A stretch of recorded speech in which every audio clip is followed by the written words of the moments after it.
Ano naman po ang nangyayari kapag walang cutters? Makikita natin dito yan. Tetesting muli sana si Jamal na mag-cut dito kaso hinarangan na siya ni Gillespie. Ipinilit na lang tuloy nila ang switch at kita rin po yung pagyakap ni Richards dyan kay Jamal para again, hindi siya makapag-cut papasok.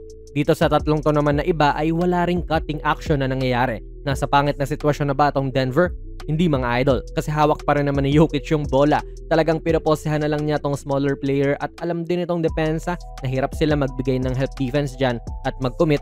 Gawa na rin nung mabilis nga mapapasa ni Joker yung bola sa iniiwanan nilang tao. Kaya wala, kung no help defense ka, i-score at will talaga itong si Jokic. This game nga mga idol ay mapapanood nyo sa Disney Plus, kaya you can catch up on your favorite NBA games on this app din. Maybe hindi nyo pa alam eh.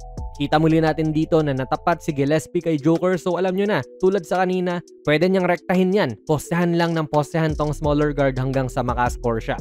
Pero ang ginawa naman ng depensa ngayon or nung help defense ay nag-commit na sa kanya. Ipinressure na po si Jokic dito ni Goodwin, kaya parang chess move tong ginawa niya. Di ka nga pinascore, pina-assist ka naman.